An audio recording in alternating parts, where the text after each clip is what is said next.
put a smile on your face when you're moving from place to place. Good morning, good morning, morning, good morning, morning. Good morning and welcome to the morning show here on Tobago Updates Television. It's Thursday, 14th November 2024, and we're coming to you live from the Port Mall here in Scarborough, Tobago. I am Adana Kumbi, and this is the day that the Lord has made. We will rejoice and we will be glad in it. Yes, we are going to give God thanks for life, for He is the one who has blessed us with this beautiful day and the opportunity to be breathing in the fresh air in our lungs this morning. And we, of course, are so happy that you have chosen to make us a part of your morning routine. Whether you are in your kitchen garden, whether you are making your cup of coffee, or whether you are getting ready for work or just for your day-to-day, we are so happy that you have chosen us and made us your number one choice for morning show here in Tobago. We have a beautiful show lined up for you this morning, and we do hope that you could stay with us throughout the entire programming this morning. But before we get into conversations, of course, we head on over to the news in 90 seconds. Thank you, Adana. Here is your news in 90 seconds for Thursday, November 14th, 2024. Minority Leader Kelvon Morris criticized the Tobago House of Assembly for announcing travel expense cuts after previously spending over $20 million on travel, calling it frustrating for Tobagonians. THA Finance Secretary Petal Anna Roberts announced plans to limit spending to 2023 levels, reduce overseas travel, rely on in-house labor, and prioritize key projects such as youth training, housing, and small business support. Morris questioned the impact on local contractors and criticized the administration for declining tourism, inaccurate visitor data, and a lack of revenue-generating projects, describing the leadership as incompetent and lacking vision. He noted widespread frustration among Tobagonians with the current administration. Up next, Prime Minister Dr. Keith Rowley would lead Trinidad and Tobago's delegation to the upcoming second CARICOM Indian Summit scheduled for November 20th to 24 in Georgetown, Guyana. Indian Prime Minister Narendra Modi will also attend, making an effort to deepen cooperations between CARICOM and India in key sectors such as energy, infrastructure, agriculture, health, technology, and human resources. The summit will begin with opening remarks from CARICOM and Indian leaders, including Modi and CARICOM Chairman Prime Minister Dr. Dickon Mitchell, with a joint statement expected at the conclusion. Modi's involvement highlights India's commitment to engaging the global South on mutual concerns, including economic development and security. And finally, Caribbean Committee CARICOM leaders are using recent flooding across the region to push for climate finance at COP29 in Baku, Azerbaijan. Floods affected Trinidad, Grenada, and Belize, causing significant disruption and highlighting the urgent need for resources to address climate impacts. CARICOM Chairman, Grenada's Prime Minister Dickon Mitchell, pointed to erratic weather patterns as the newly reality, stressing the need for funds to prepare for such events. CARICOM Secretary General Dr. Carla Barnett and Dominica's Environment Minister Kozia Frederick emphasized the heavy debt burden faced by small island developing states from climate change-related spending, calling on major emitters to provide financial support. And that was your news in 90 seconds. Thank you, Biana, for our news there in 90 seconds. And of course, you know, I'm going to speak about that spending that THA spend. Of course, you know, a lot of people in the public space, they question the overseas travel, the size of the contingent that is going with, you know, to go. I mean, recently we saw trips to Australia, the United Kingdom, and I think a group is in the UK if they're not back as yet. You know, so there's a lot of traveling, and I know some of it is necessary. In fact, all of it might be absolutely necessary because, of course, we have to forge relationships and we have to get the education and, you know, do some observations outside of Trinidad and Tobago to see how people do things so we could implement here. But how do you feel in terms of the reduction in the travel or the travel expense, as it were, in terms of, you know, meeting our objectives for the reason and the purposes for the travel? Adana, I want to side a bit with the minority leader. Probably we may need to, look at it on a more holistic level, as you were saying, in terms of the education part of it. How about doing it virtually? Would that, suffice, or is it that we need to be there to have that command presence? Yeah? Yes, and I understand. And, trying to find ways to cut costs. Yeah. Especially when you're in a situation where you don't have everything that you need or everything that you think you can use to accomplish your goals. Yeah. You have to learn how to cut and contrive, and I suppose that is the approach taken by the Secretary of Finance there, in terms of looking at what is important and pulling back on something. So let's see how that goes. And I think the figure mentioned is about 200 and something. I can't exactly remember right now, but let's see how it goes. It is, a little dent, so that way those funds can be, redeployed somewhere else and used for something else. So, we're hoping for the best in the situation as it will. And another concern of the minority leader is the contractors, our local contractors. That's also a cause for concern as well. That is a conversation that is very much ongoing, and very much, we need to get some more information and more details where that is concerned as well. All right, Bianna, thank you so much for joining us on set this morning and bringing the news in 90 seconds there for us. We do hope that you have a wonderful day today. You too. All right, ladies and gentlemen, it's that time of the morning where we celebrate with those who are celebrating. It's time for our birthday shout-outs. And we take this time, I tell you what, we have our birthday today. We have our birthday today. We have our birthday, we have our birthday, we have our birthday today. The lovely, the amazing, the wonderful Mrs. Roslyn Wood. Yes, today is her birthday, and we want to celebrate her in fine style. We say happy birthday to you, Mrs. Wood. And this, of course, is coming not only from the Tobago Updates family, but of course from your family too, primarily from Ronell Wood. Yes, Ruston, Rhonda, Mr. Wood, they all want to say happy birthday to you this morning. Yes, look at you shining there as brightly as you can.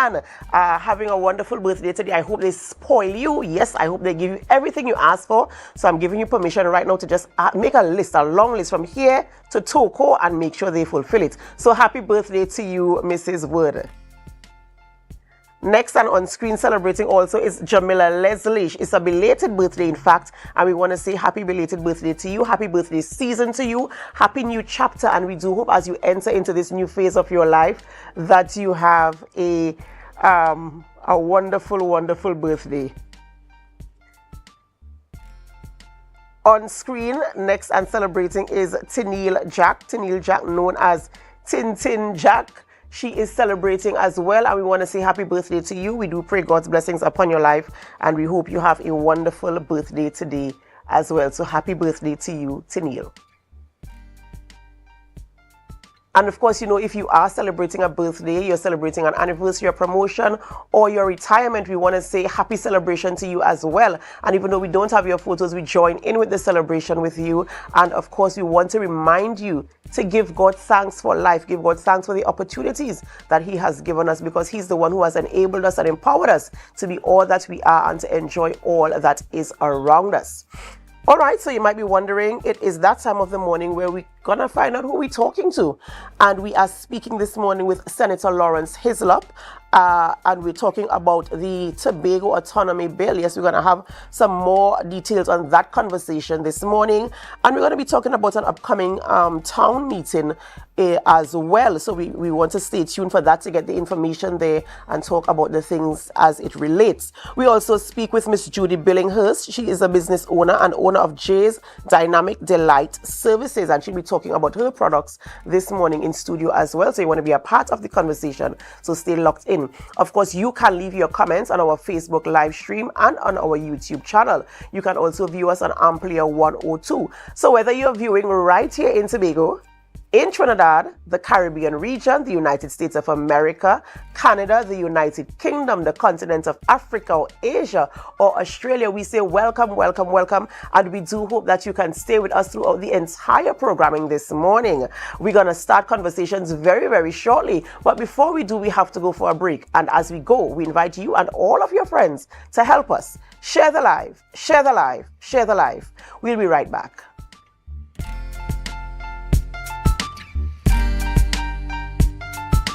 Black Friday starts now at Quartz. Get new and amazing deals every week with the lowest prices on the hottest electronics, top-of-the-line appliances, and stylish furniture. No need to waste your time shopping around. Plus, you can shop now and pay us in February 2025. Black Friday starts now. Don't miss out.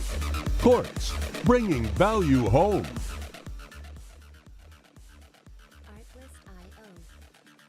When the game is on, you don't want to miss the best moments. With Amplia TV, you can enjoy our ultimate sports package and watch your favorite games on the go.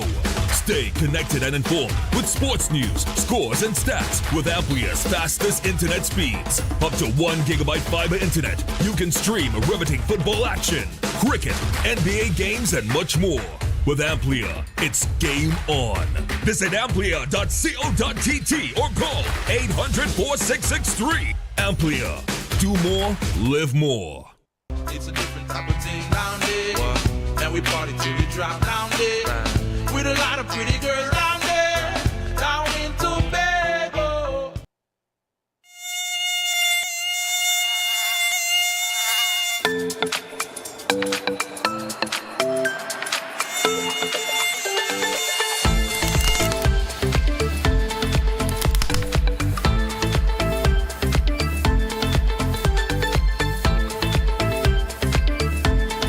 Attention members, now is your chance to double or even triple your dividend payment with no increase in your existing loan payment. Don't miss out on this incredible opportunity to boost your dividends effectively. Whether you're planning a vacation or simply looking to maximize your savings, we've got you covered. Call us today at 639-8226 or 631-1336. Message us on Facebook for more information. Hurry, this offer won't last long. Bethel Credit Union, because we see you at BCU.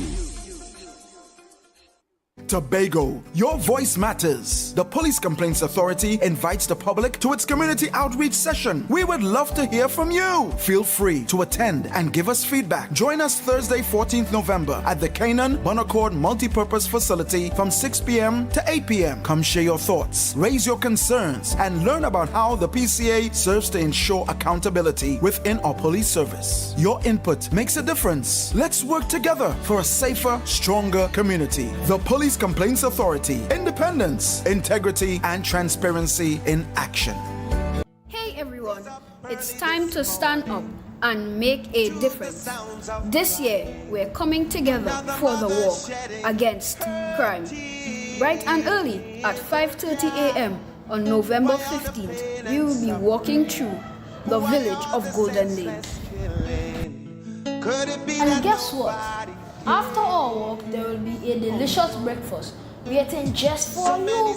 And that's not all. Get ready for an aerobics burnout session where we'll be moving, grooving, and having fun. Let's show that we care about our community. When we work together, we're sending a message. We want to live in a safe, happy place, free from crime. So grab your sneakers, tell your friends, and get ready to be a part of something big. Remember, it's not just a walk, it's a way to show we all have the power to help make our world better. See you there!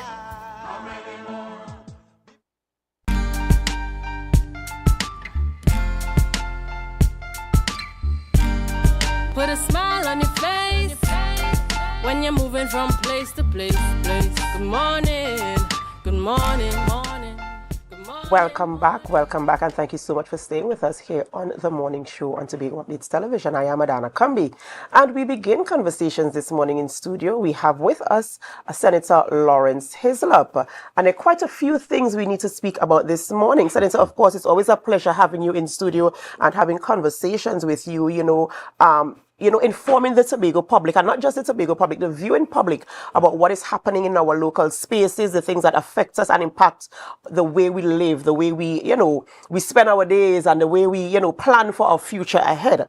And, this morning we're talking about Tobago autonomy, but we're also talking about, as I mentioned, things that are happening in the local space that we need to be accountable to the Tobago people especially.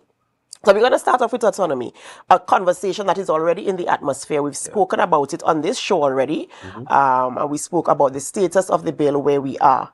On Monday or Tuesday, I believe I spoke with Minority Leader Kelvin Morris, as he also brought us up to speed as to where we are, where the bill is concerned, trying to get the relevant authorities here in the THA, the Tobago House of Assembly, to let us get it moving. And I posed a question to him. What is the time frame? Because I know it's now at the committee level. What is the time frame? The committee level means that we can make amendments to the bill if there's something that we want to change, add, subtract, multiply, divide. What is the period? How long can it sit in that position before any amendments are made for it to move forward to the next stage? That is my burning question this morning. So morning Adana, morning Tobago, morning Trinidad Tobago. When it is at committee stage, it's usually a sit-in. The House is called, and the bill is in committee of the whole. And the deliberation at committee stage is a clause-by-clause deliberation. So you would hear, if you're familiar with the parliamentary procedure, the presiding officer, or in this instance would be the Speaker of the House, will come down to the lower level of the Parliament in terms of the seating arrangement.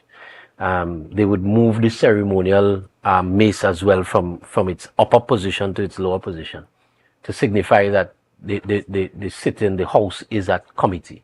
And so you're going to go through each clause of the bill. So if the bill has 150 clauses, you will hear the Speaker, who would then become the chairman of the committee. When they come down to that committee stage, you'll hear the Speaker say, Clause 1 of the bill. And if there are amendments to be made to Clause 1 of the bill, you will allow for this dialogue. There's a dialogue that takes place at that committee stage. And you go through each clause by clause. If there's anything to be added, subtracted, that's when it is done as well. So there are several avenues for amendments to be made. The amendments, the discussion took place at the Joint Select Committee. You now debate it. It goes to the committee of the whole of the House. And at that stage, you could make necessary changes to the legislation. Even when it comes, let's say, for instance, that it passes in the House of Representatives and it comes to the Senate, even in the Senate, amendments can be made at the level of the Senate. And then more often than not, that then goes back to the House of Representatives for passage. So there are two stages currently. There are two stages currently that amendments can be made to the legislation. At committee stage now at the House of Representatives, and if it passes in the House of Representatives and goes to the Senate, when you debate it, when you complete the debate in the Senate, you also go into a committee stage of the Senate, and then you can make additional amendments there as well. This is sounding as if we're going to be talking about this for a very long time. No. All right. So let me condense that. So if the House, let's say for example, the House is called back tomorrow. Tomorrow is usually a sitting day for the House of Representatives. If the House is called back tomorrow and that goes on the order paper for that sitting, that is completed at the end of the sitting. You can go through all the clauses in one sitting. The bill goes to a vote. So one day, one sitting, go through the committee of the whole, goes through clause by clause. It goes to a vote. Once it's passed, the bill then moves to the other place, where we call the other place the Senate. You have a debate again. So you have a debate maybe over a day. I get all that, but Yeah. you mentioned if it gets on the order paper, what are the things that will qualify to get on the order paper for that city? Well, okay. So let me clear it up again. It is currently, so there are pieces of legislation that stay on the order paper for the life of a parliament. So we're currently in, I think, is what, the 12th parliament. So there are bills on the order paper. There are bills, there are private members' motions that are on the order paper. What happens is that the government decides, okay, we're going to treat with this one that's on the order paper today. Okay. So as the Prime Minister gave the commitment that it is going to be dealt with, it's because if I pull up an order paper now, you'll see the Tobago bills on the order paper. And once the government decides we're going to treat with this in today's sitting, then it is dealt with. Okay. All right. Well, I'm hoping that I want to move out of this phase of talking about where we are. That is my thing. But Whenever I have the conversation you with always you or concerned about the time. whomever sits in this on this set and we talk about autonomy, my thing is moving the thing forward. No, well, as I said, and as we've said over and over again in the conversation, it is at an advanced stage because we've talked about the legislation for a number of years, and so this is at an advanced stage, and that's why we keep zeroing on the point that this is where we are after all these years, and we have this. So let's agree to move from here and treat with what is there, and then if there is additional discussion that needs to take place, then we have the additional discussion. And there was a recent the PNM recently had a town meeting in relation to this topic, having conversations, bringing information to light, and kind of making the awareness, putting the awareness out there. And I see there's another a caravan. Tell me a little bit about that and the focus of it and how it is going to sensitize people as to where we are and where we're going. So this weekend coming is going to be a busy weekend again. What we had 2 Sundays ago was a what you will consider an outright public meeting to re-engage the public and to restart the conversation. And so this Saturday evening, what we are having is a town hall this Saturday evening where we are allowing persons to ask questions, direct questions to a panel, to seek clarity on the legislation, to seek clarity on what's the benefits if these bills if they become law. So Bell Garden multipurpose facility will be there from I think it says 6 o'clock? 6 p.m. Yeah, we'll be there from 6 p.m. The panel will consist of the 2 MPs, MP Tobago East, Mrs. Diana Webster Roy, and MP Tobago West, Mrs. Shamfa Kojo Lewis. The political leader, Tobago Council Senator Dennis, will also be part of the panel. And it gives the population and anyone is invited to the town hall. It gives the population the opportunity to ask direct questions about the bills, what the bills mean, what would be the benefits of the bills. You could even ask questions as to why aspects that were submitted in the THA bills that went down were adjusted or were not accepted as part of what we have now. So we're creating an avenue for the population to have a conversation. And the interesting thing is that you're going to have a conversation with a member who was on the Joint Select Committee, which is MP Tobago West. And so you can have that dialogue as to, some people are talking about the definition of Tobago and the 200 nautical miles. You could ask that question, why is not that included in the current legislation? And you would get an answer based on the report that came out of the Joint Select Committee. And then on Sunday, from 1, we're seeking to have a caravan that moves throughout the island from Point to Roxborough, across the rainforest, back down Scarborough, Plymouth, with just messages, information about Tobago's autonomy and the current bills that are before the Parliament. the opportunity to ask questions is welcomed. But my question is, do you feel as if the Tobago public has enough knowledge of the content of the bill to ask and informed questions, to ask questions? As you mentioned, some people are talking about the Tobago space, defining the Tobago space. Do you feel as if there is enough public awareness in terms of what is in the bill so that I can know what questions to ask, because I can't ask if I don't know what is in there? And how, at this stage, what do we do to ensure that the people understand what is in the bill and what it means for Tobago? Well, we've constantly said that there are avenues to gain access to the information. We've even said that the report of the committee in a booklet form is available at the legislature, is even available at the Office of the Minority. The Parliament website has the entire report, has the bills as well. And so what we've been doing, starting with the meeting 2 Sundays ago and continuing with the engagements on the media, Minority Report and so on, is to do our best to put the information out to the public that these are the benefits of the legislation. This is what is in the legislation. And it is really about us as individuals within Tobago seeking to get the information.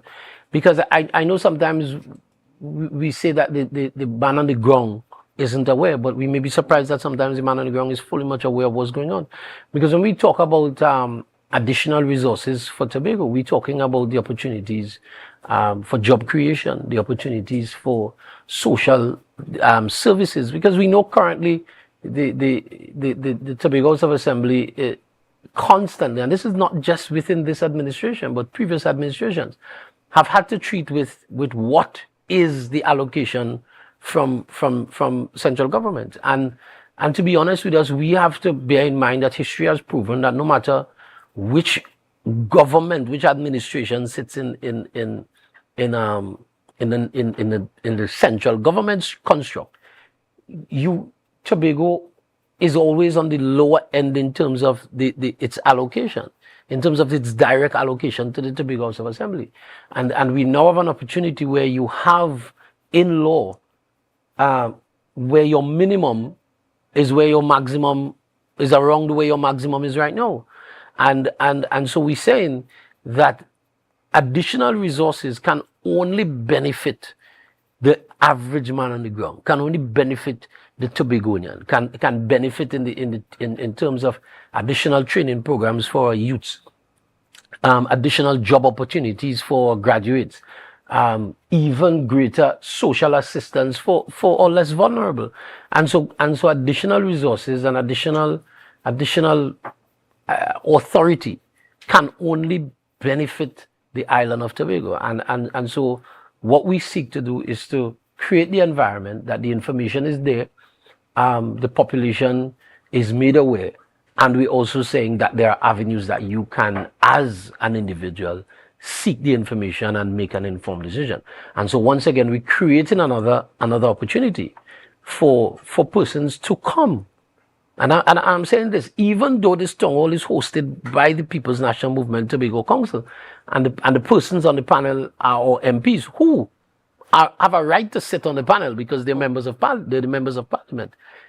Any individual, any citizen, whether you support the PNM, whether you support the TPP, the PDP, you're indifferent to politics, but you have an interest in Tobago, this town hall gives you the opportunity to come, ask a question, because I want to remind Tobagonians and those who are very active in it.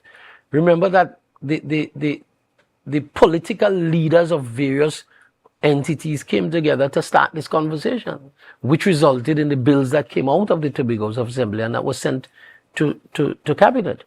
And so we again, the PNM again, is creating that opportunity for dialogue and for citizens to be able to share their concerns and to ask their questions.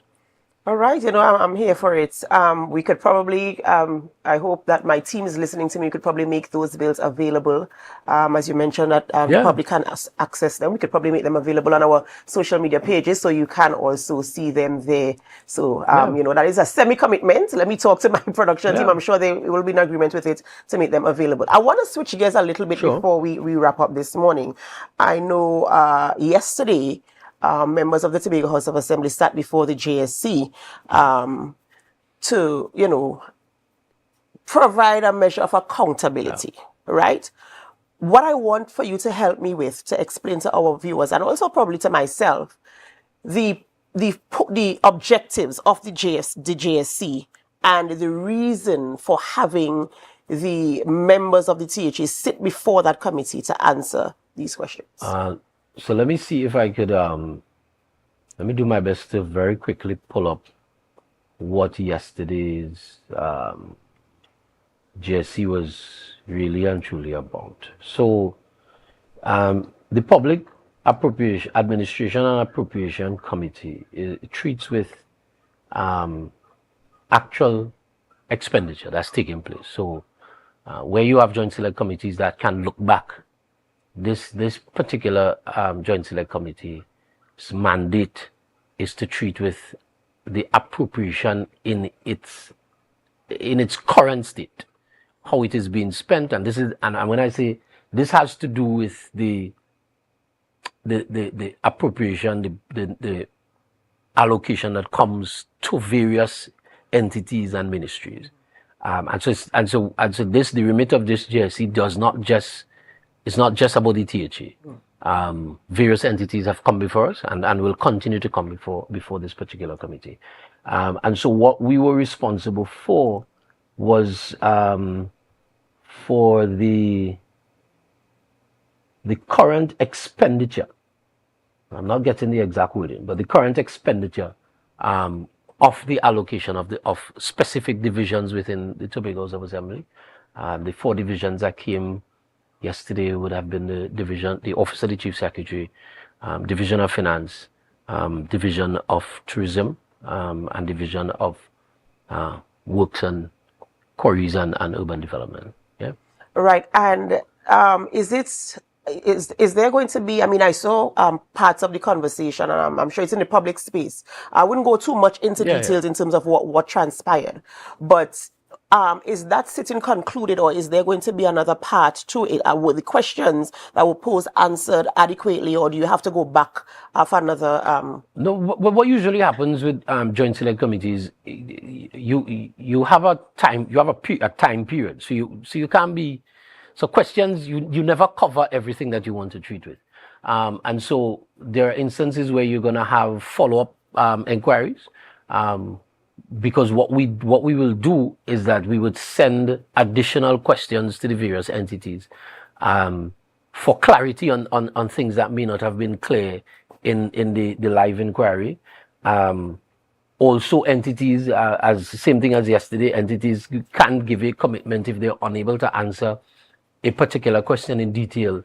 They will submit their additional information in writing, and so there is a possibility that the 4 divisions can be recalled for follow-up inquiry based on the information that we get when we submit additional questions for written response. So that's how it happens. It is another layer of accountability within the government construct. And I could tell you that the Trinidad and Tobago Parliament, when you look around the Commonwealth, the Trinidad and Tobago Parliament has one of the most robust committee systems throughout the Commonwealth. And when we say joint select committees, we keep making the point that it's not a P&M committee. It's a committee of the Parliament, and so the Parliament has the jurisdiction over it. Like, take for instance, that committee yesterday is chaired by the Speaker of the House, and you have members of opposition as well as independent senators and government members, both from the House and the Senate, on those committees. So the committees are constituted when you have a representative from the House of Representatives and a representative from Senate, and in this case, independent senator, and That's how the conversation goes. So any entity that the committee feels needs to come to give an account, to be a little more transparent to the public about what it is doing with its allocation, has been asked to appear. People like NCC and all of those have come before, and the conversations are very robust. It really matters. It matters not who comes before the committee. The committee has a job to do. Yeah. Right, I'm happy for that clarification there so that we can understand what transpired yesterday. Of course, the information, as I said, is public knowledge, so you can find the conversation as social media pages. Yeah, anyway. you go to PALView on YouTube, and you can look at all the sit-ins live. You could go back and look at. So if persons are interested in seeing what the committee dealt with yesterday, you could go back and you'll see the heading PAAC. I think it's the 24th meeting of the public appropriation. Yeah, so go check it out, and you'll get some information. All right, thank you so much, Senator Lawrence Hislop. Ladies and gentlemen, we're speaking with Senator Lawrence Hislop this morning. We spoke about, again, Tobago autonomy, the position we are, town meeting coming up on this weekend, and also a caravan sweeping through the island of Tobago from the west all the way up to the east. So you can be a part of that as well. Be a part of the conversation. Ask your questions and be in the know as to what is happening where Tobago's autonomy is concerned. We have to go for a short break before we continue conversations in studio, and we ask that you stay with us. And as you stay with us, we ask you to invite all of your family and friends to help us share the live. We'll be right back.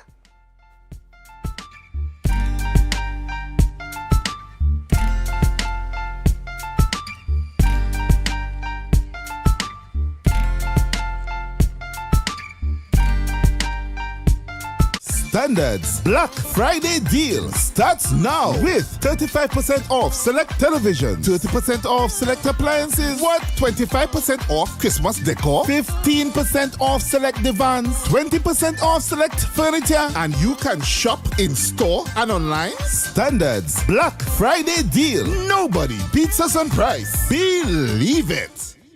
Get ready for Tobago's Talkwest Next Level 2024. Join us for an unforgettable night of talent and excitement as Tobago's Talkwest, in collaboration with Tobago Updates, presents the first semi-final on Thursday, November 14th, 2024, and the second semi-final on November 28th, 2024 at 7 p.m. at the Shore Park Complex. Celebrate the incredible talent from across Tobago's communities and witness a showcase like no other. Admission is just $50. Don't miss your chance to support the stars of tomorrow. See you there.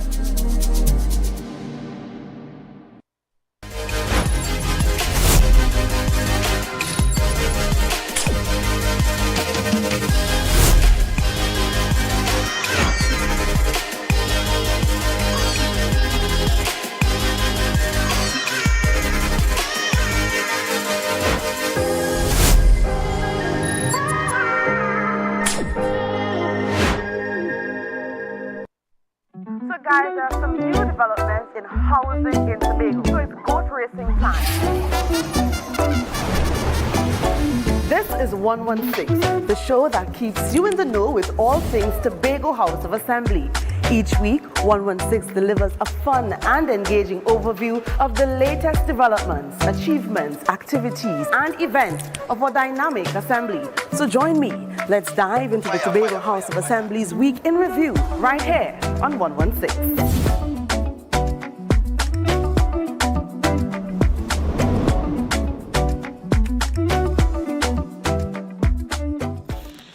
Hey everyone, it's time to stand up and make a difference. This year, we're coming together for the war against crime. Bright and early at 5:30 a.m. on November 15th, we will be walking through the village of Golden Lane. And guess what? After our walk, there will be a delicious breakfast waiting just for you. And that's not all. Get ready for an aerobics burnout session where we'll be moving, grooving, and having fun. Let's show that we care about our community. When we walk together, we're sending a message. We want to live in a safe, happy place, free from crime. So grab your sneakers, tell your friends, and get ready to be a part of something big. Remember, it's not just a walk, it's a way to show we all have the power to help make our world better. See you there! Are you thinking about spending Christmas in Tobago? Well, call us at Thorns Place. We are located at the hills of Scarborough, 5 minutes away from the port, with rooms starting at 200 TT. Call us now at 745-7306 or 682-8676. Follow us on Facebook. Check us out on Instagram. Message us on WhatsApp at Thorns Place. Your Christmas in Tobago will be even more special.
Of course, you know, in studio here jiving, and that was the young Malik Laptis. Yes, Malik Laptis is a semi-finalist for this evening's Tobago Star Quest Next Level.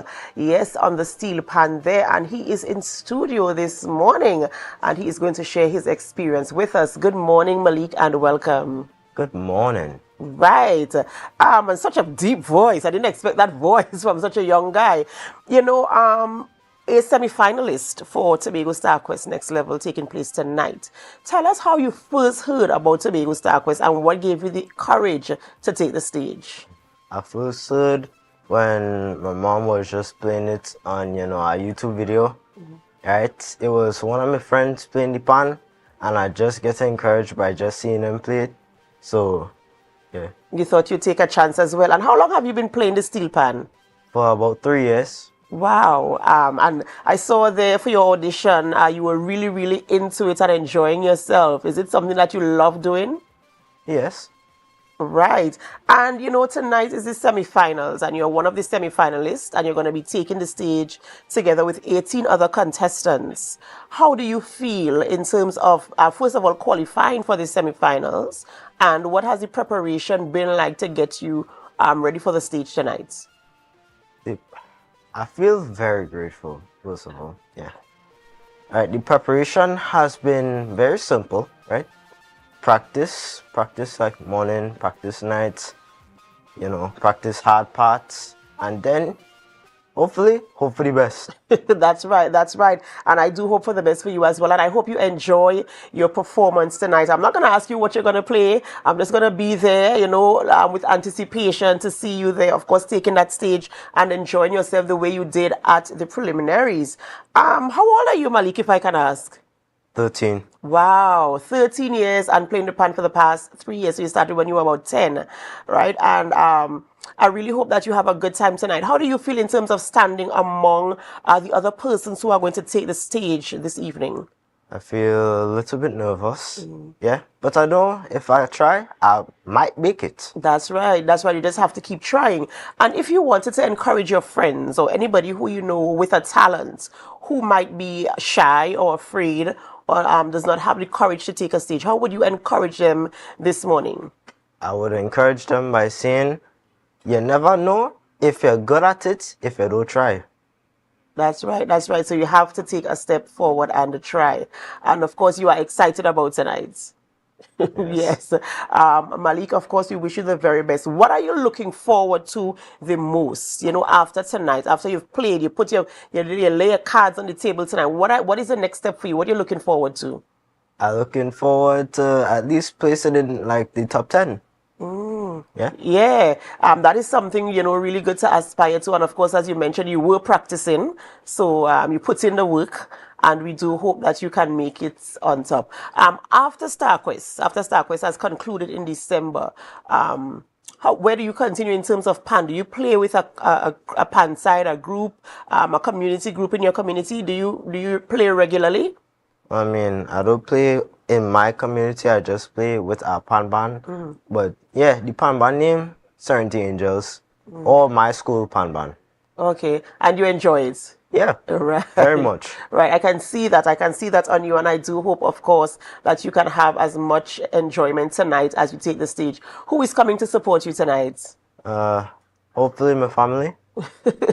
Of course, I'm sure they'll be there rooting for you as well. And I hope your friends and your community and all the persons who are supporting you will come out tonight in support of you. Malik, I wish you all the very, very best for your performance tonight. Right, ladies and gentlemen, we've been speaking with the young Malik Laptis. Malik is a contestant, a semi-finalist rather, for tonight's show at the Tobago StarQuest, taking place there at the Shore Park Complex beginning from 7 p.m. If you haven't gotten your tickets yet, you can still get your tickets. It's only $50 to enter. Let us come out and support local Tobago talent. The 19 contestants taking the stage, they have so much talent. I'm telling you, during the preliminary round, I was blown away by some of the things I was able to experience from the performances on the stages, singing, dancing, so many different talents. And when you hear the voices of some of these people, you wonder, wow, where were you all the time? So you want to come out and lend your support there tonight. And the next semi-final, in case you missed tonight, the next semi-final is taking place on November 28th at the Shore Park Complex as well. So we do hope to see you. Malik, all the very best. Ladies and gentlemen, we have to go for a short break before we continue conversations in studio. And as we go, we invite you to help us. Share the live. Share the live. Share the live. We'll be right back.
Tobago, your voice matters. The Police Complaints Authority invites the public to its community outreach session. We would love to hear from you. Feel free to attend and give us feedback. Join us Thursday, 14th November at the Canaan Bonaccord Multipurpose Facility from 6 p.m. to 8 p.m. Come share your thoughts, raise your concerns, and learn about how the PCA serves to ensure accountability within our police service. Your input makes a difference. Let's work together for a safer, stronger community. The Police Complaints Authority. Independence, integrity, and transparency in action.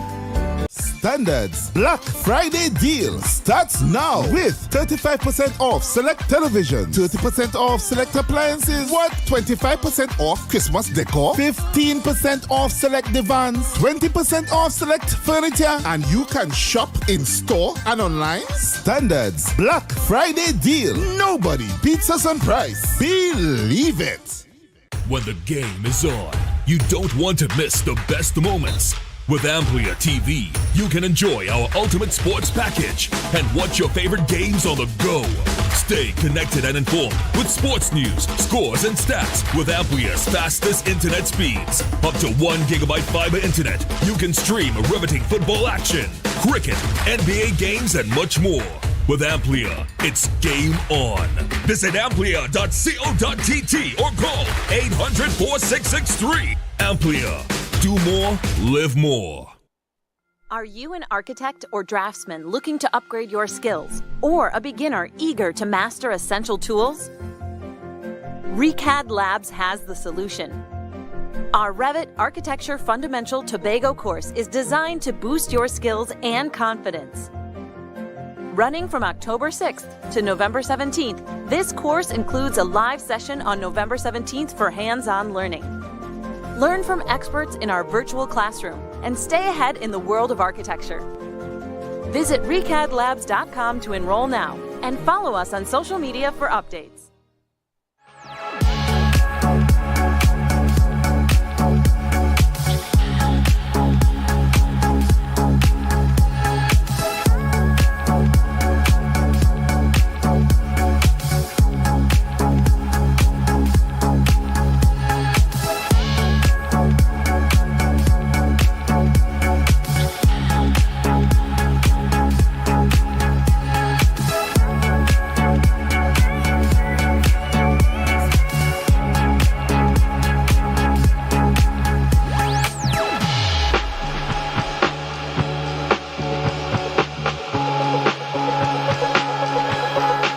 Attention members, now is your chance to double or even triple your dividend payment with no increase in your existing loan payment. Don't miss out on this incredible opportunity to boost your dividends effectively. Whether you're planning a vacation or simply looking to maximize your savings, we've got you covered. Call us today at 639-8226 or 631-1336. Message us on Facebook for more information. Hurry, this offer won't last long. Bethel Credit Union, because we see you at BCU.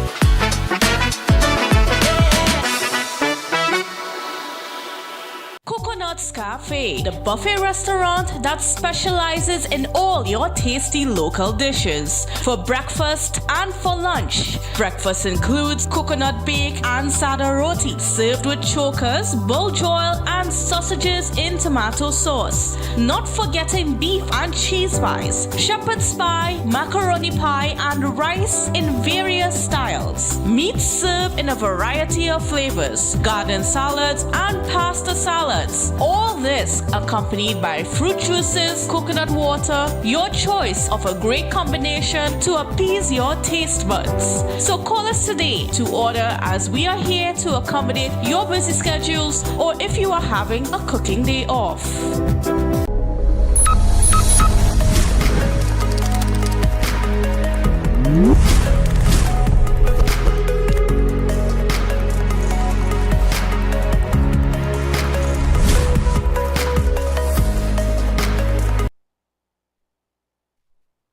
It's a different type of thing down there.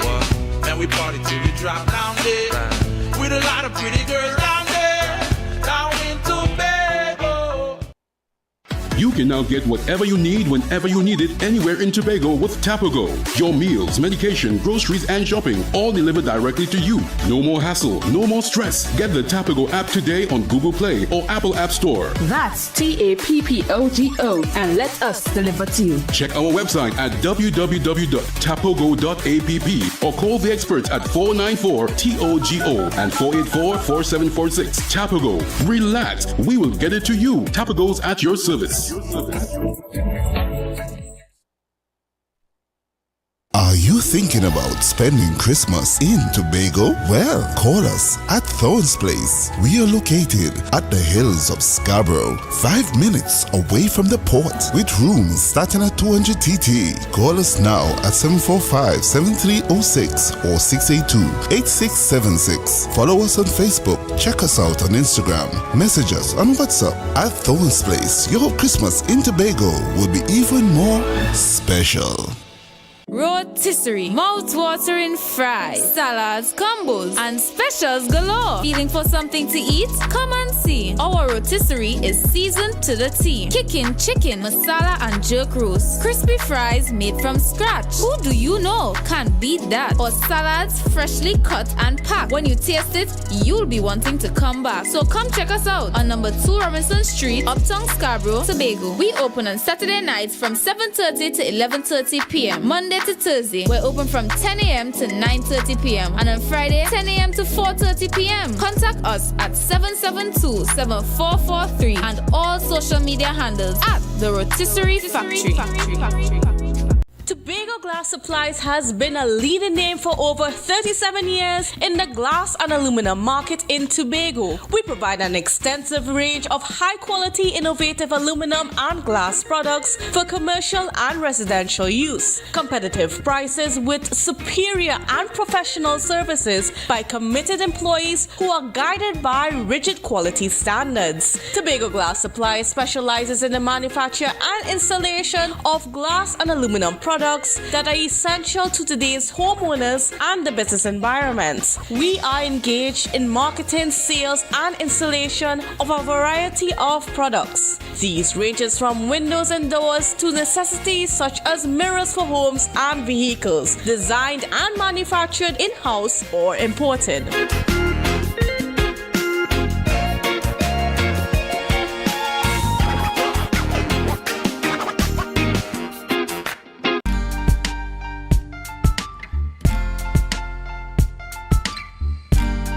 Put a smile on your face when you're moving from place to place. Good morning, good morning, morning, good morning, morning.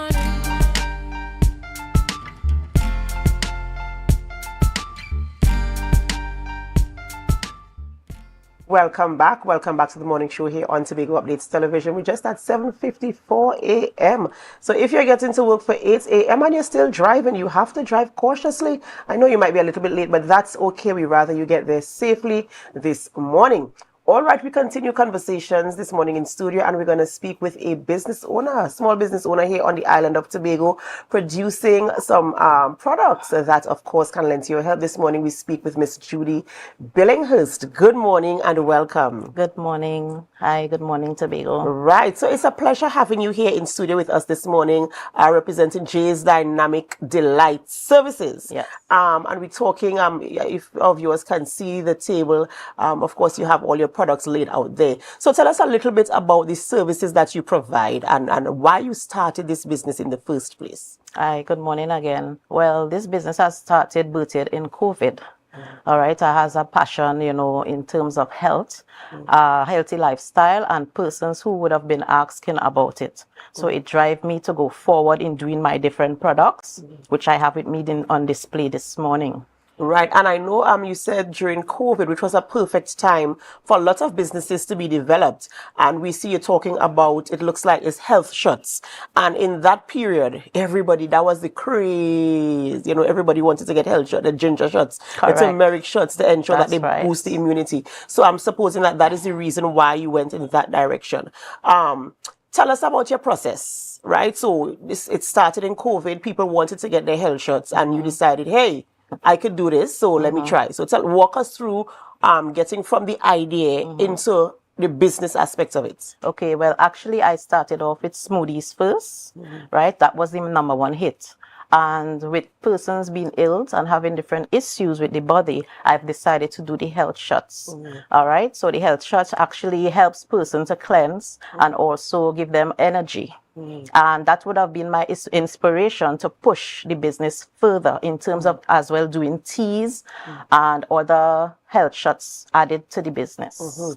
Right. And you know, these, as you mentioned, these are all things that people needed, especially for immunity. I see a nice array of items lined off here. And our viewers, you can see on the screen as well some of the products that are being offered. Talk us through the different types of shots that you have. Maybe perhaps not all of them, but you know, just tell us about what some of the contents are and some of the actual benefits. Right. So this one here is the #1 seller. This one is the turmeric shots. This one is for boost. You could boost your system with this one, right? It have everything in it that it helps somebody who is going through menstrual issues as well as the flu. As well, it boosts the body to give energy. All right. So this one is called the booster shot, which is the turmeric inside of it. All right. All right. As well, we have the watermelon with ginger. This one has cucumber as well, and it helps to build the immune system as well, and also cleanse. And we also have the blood builder, which is the beetroot, watermelon, and ginger. So this one is also helps to build blood and the iron as well. Right, right. And when these shots, what is the recommended period to take them? Is it that you take one every day? You could take it once a week, twice a week. How do you recommend your clients take these shots? Well, with my clients, most of the times I recommend if you want a proper cleanser, you do 5 bottles, 1 a day. So each morning you take a shot and it helps to cleanse the body as well. It helps to build the immune system. Right. And I see you have teas as well, the detox tea. Yes. Walk me through the detox tea. Right, so they have the detox tea here this morning. All the ingredients in the detox teas are the turmeric, we have ginger, we have cayenne pepper, and all of this as well is a detox. All right, it's a 7-day pack. It's actually a tea that you can reuse, all right, for the 7 days. All right, I have actually some clients who actually got pregnant with the teas. Hey. Right, so yes. Right, so it is a full cleanser, detox to purify your system and make your body function optimally. Yes. Right, and you mentioned you started off with smoothies as well. Yes, correct. Right, so do you, what types of flavors do you have with your smoothies? Well, the smoothies that I have currently, I have watermelon, I have passion fruit, I have beetroot, also I have kale. And whatever is in season I make, right? So if you have sapodilla, I do sapodilla, soursop, you know, all these different types of smoothies. So it's fresh fruit, fresh local fruit you use to make your smoothies as well. And how can persons contact you if they want to, to support your business or to get onto the path of a healthy lifestyle? Well, persons can contact me on 264-1115, as well as I'm on Facebook, right? Jay's Dynamic Delight Services, as well as I'm on Instagram.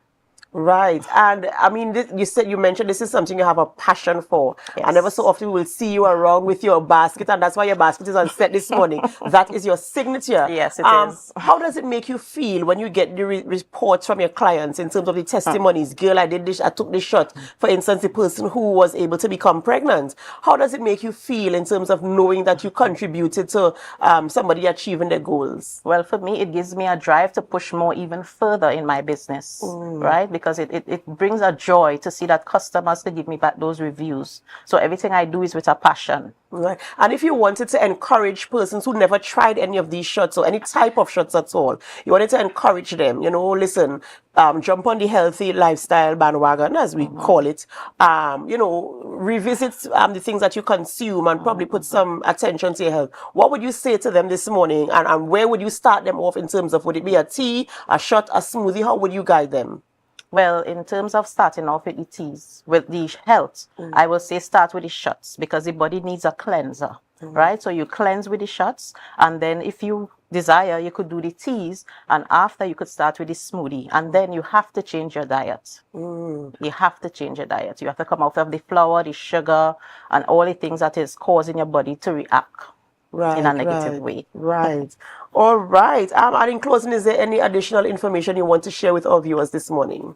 Well, contact me. I'm available. I do deliveries as well. So you could always contact me on 264-1115.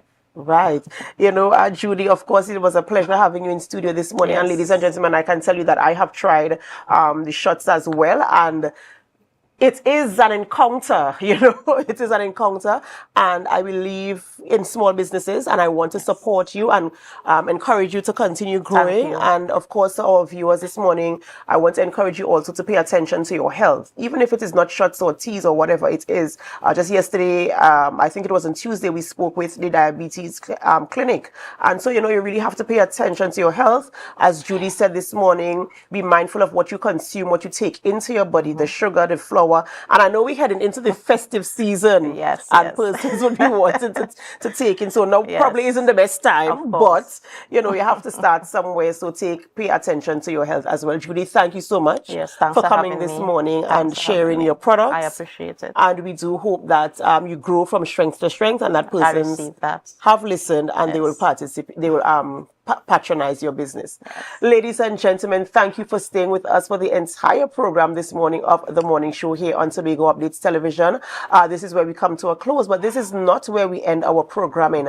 We head on over to GMT. So as we go, we want to tell you to have a wonderful, wonderful day. And of course, help us to share the live, share the live, share the live. Stay with us.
We needed to do this, and by this I mean recognize publicly the persons that not only participated in the 2024 edition of the Tobago Heritage Festival, but the persons who put their best feet forward, put their talent on display.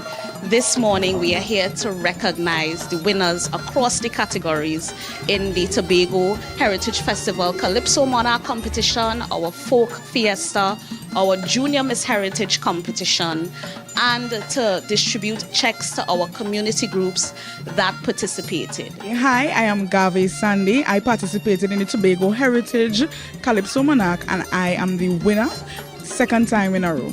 I'm very excited, not only about collecting the check, but collecting it at a faster time than last year. That's something I really appreciate. They put in the effort to pay out the monies faster, and I truly appreciate that. I am Leslie Ellis, mother of Gavi Sandy, and I placed in the Tobago Calypso Heritage Monarch, and I placed fourth, second time in a row. While I appreciate getting the money earlier than last year, I wish I had it for my birthday, which was in September. We are grateful for the monies because we work very hard, and when you work hard you must get paid. But apart from that, we take pride in our culture. We do not do it for the money. We do it to keep the culture alive, to spread the information the knowledge. So that's and for the fun, we enjoy what we do.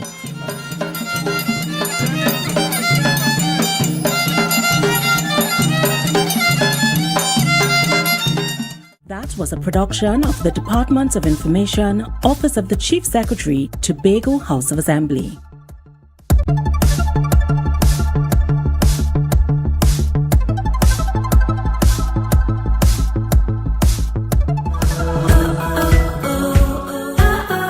There is a girl, she is wise and wary of flames, but still, she knows she will survive the fire. Life scorches sometimes. She has been a phoenix before, and every time she burns to ashes, she knows exactly how to rise again. Those powerful words used describes how powerful girls can be throughout life. And recently, the world celebrated International Day of the Girl Child with the theme, Girls' Vision for the Future.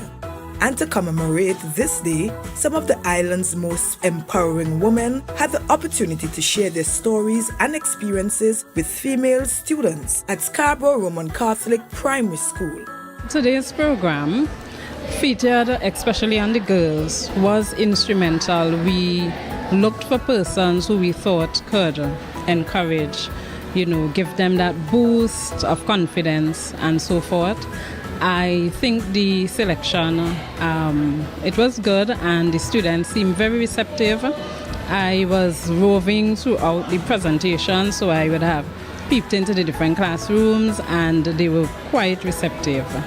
Is that this year's theme is looking at females breaking barriers and just breaking through any glass ceiling.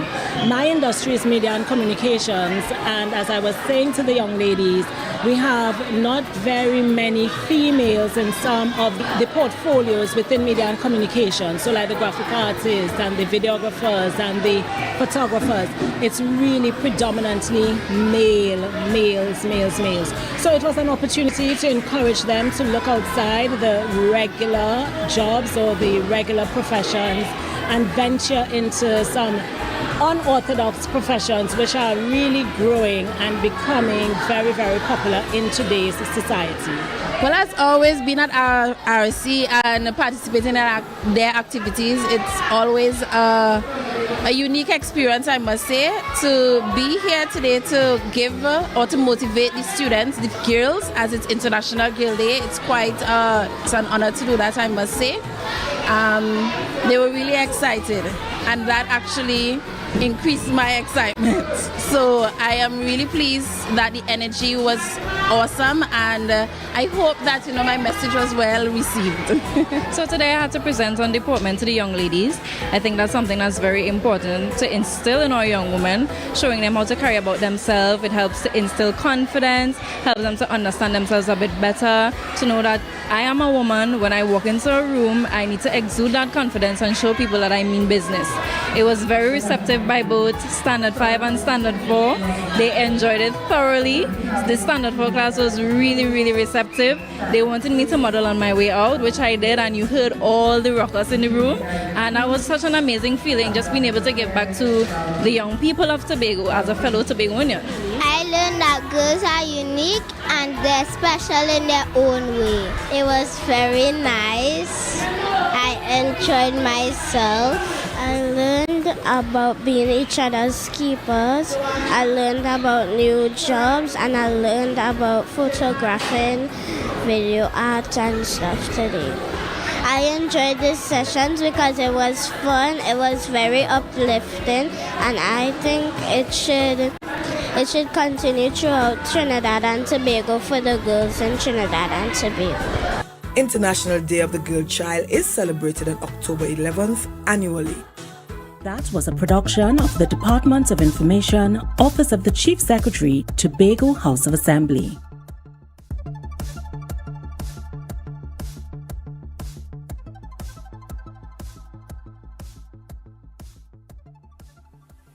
On October 3rd, the Kendall Farm School will be hosting the first major event on this year's World Food Day calendar. The event is the Kendall Farm School Green Market. It will be hosted from 10 a.m. to 6 p.m. So there will be demonstrations, there will be a tree planting activity, We will be putting on demonstrations in terms of sustainable waste disposal, like composting. There will be educational items on recycling, as well as reusable packaging and biodegradable packaging. We believe that it was important to highlight in this time sustainable environmental living and environmental stewardship. We felt that it was necessary to bring across this educational aspect, apart from just creating a space for people to shop and showcase their wares. We have a series of events planned for 2024, beginning with the Green Market here at the Kendall Farm School on October 3rd. And following that, we have the Grand Exhibition, which is what everyone thinks of when they think of World Food Day. And that is on October 16th and 17th. Following that, we have several other events. We have a horticulture market. We have the Lamb Festival. We have a Women in Agriculture Expo on November 29th. And then we have a Chocolate and Mud Festival at the Lure Complex.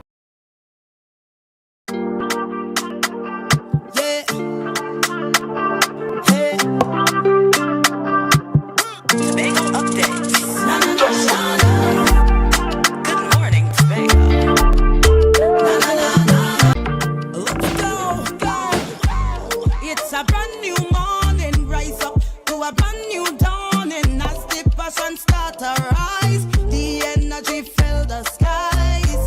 I say thanks for favor to wake up and hear my neighbor. 60,000 people strong, and the vibes is never wrong. We are beauty, we are power, we are people in the sun. We are beaches, we are rivers, we are melanated ones. We special and there is no denying. Tobago is number one. I am you and you are me. Together we stronger. Good morning, Tobago. Good morning, Tobago. Good morning, Tobago.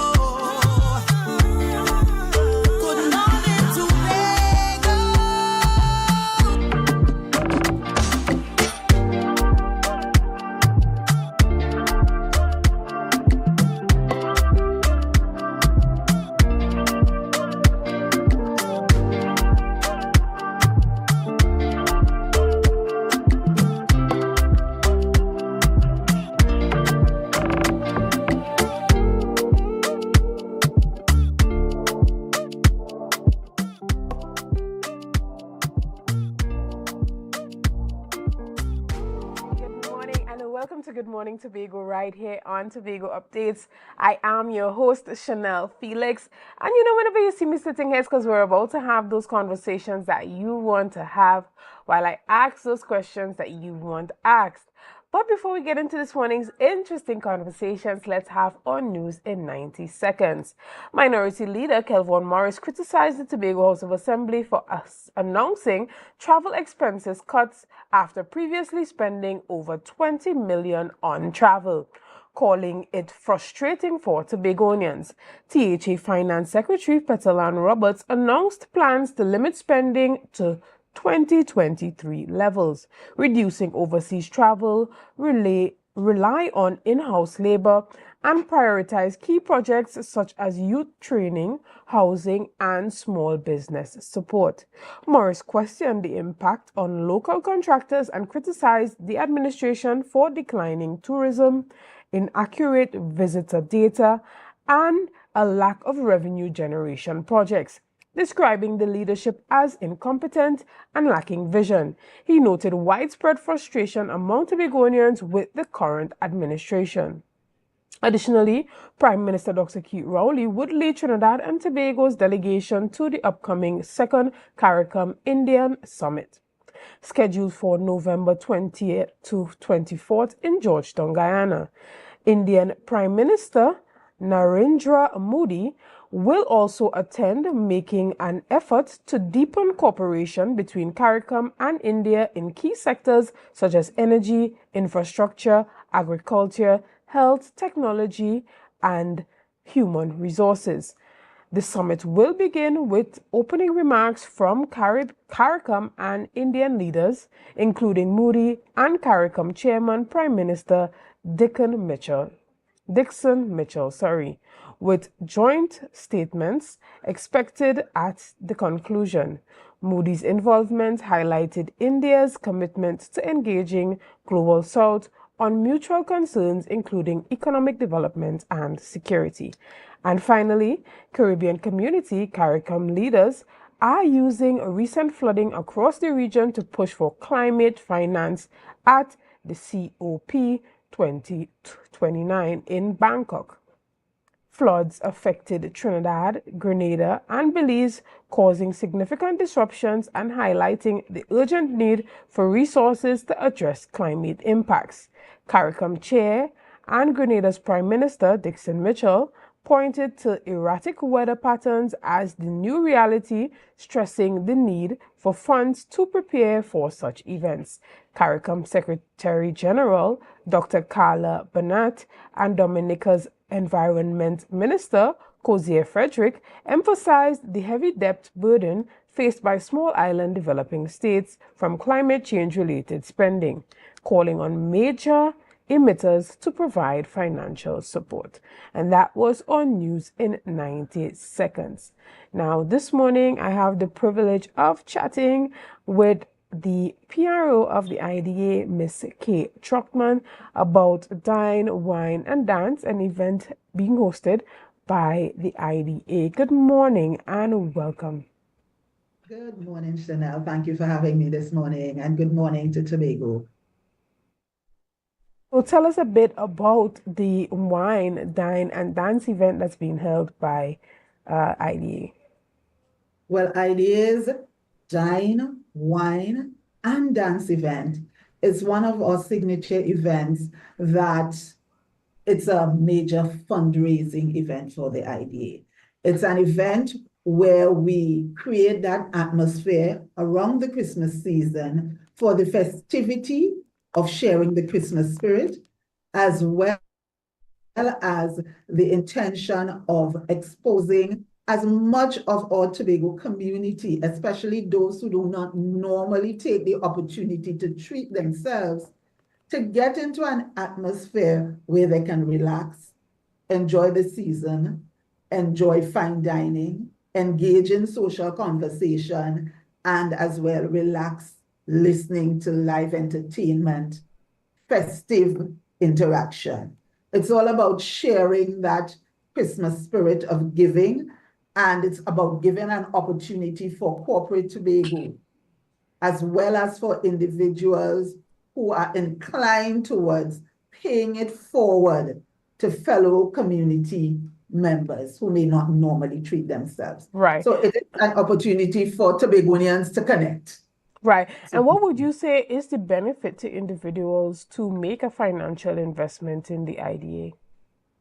I think because we are connecting folks, we are making the attempt to ensure Tobagonians can connect to Tobagonians.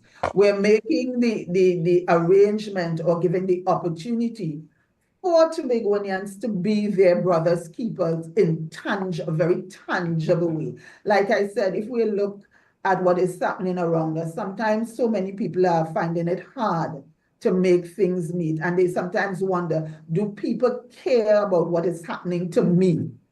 Do they understand what I may be going through? So it may just be an opportunity for fellow Tobagonians to say to other Tobagonians, hey, we see you. We know what you may be experiencing, and in our own small way, we are contributing to make sure at least you can have some measure of that social connection and sense of well-being that can put you on the foot to face life that you would have to face.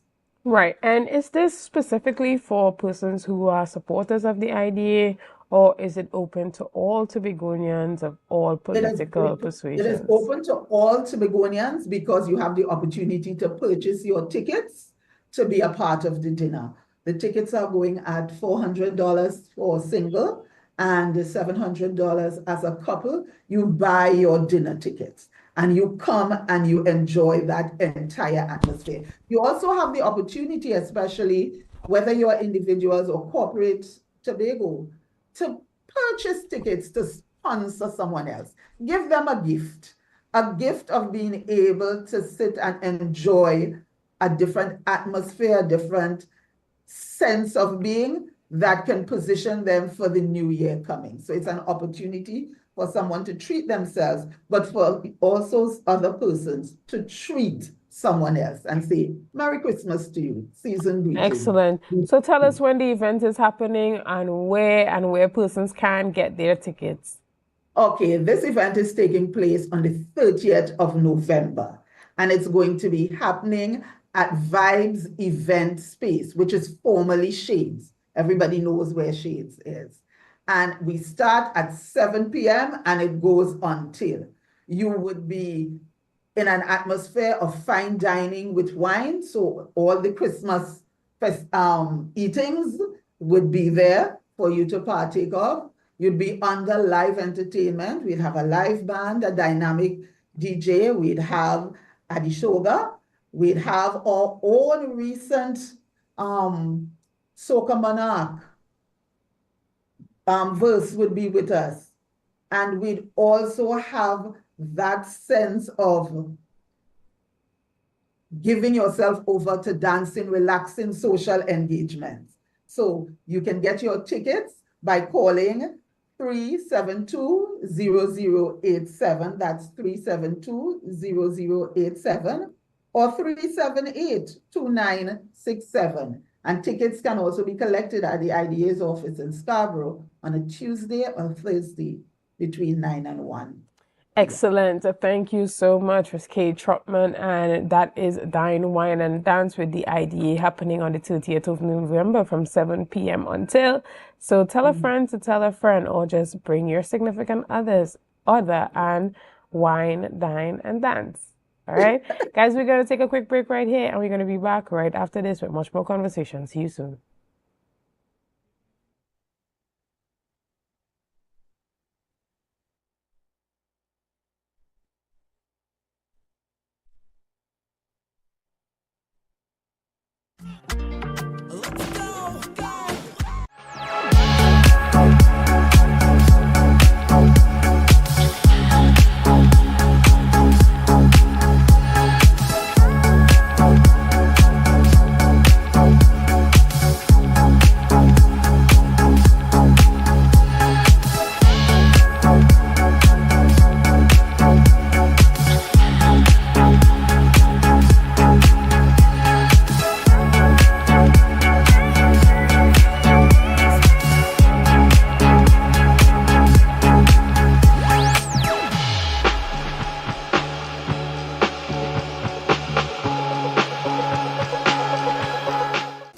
Thinking about spending Christmas in Tobago? Well, call us at Thorns Place. We are located at the hills of Scarborough, 5 minutes away from the port, with rooms starting at 200 TT. Call us now at 745-7306 or 682-8676. Follow us on Facebook. Check us out on Instagram. Message us on WhatsApp at Thorns Place. Your Christmas in Tobago will be even more special.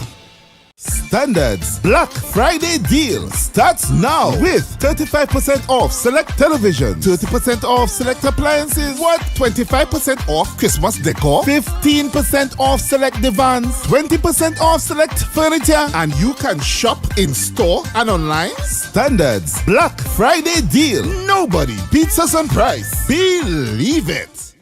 Get ready for Tobago Starquest Next Level 2024. Join us for an unforgettable night of talent and excitement as Tobago Starquest, in collaboration with Tobago Updates, presents the first semi-final on Thursday, November 14th, 2024, and the second semi-final on November 28th, 2024 at 7 p.m. at the Shore Park Complex. Celebrate the incredible talent from across Tobago's communities and witness a showcase like no other. Admission is just $50. Don't miss your chance to support the stars of tomorrow. See you there.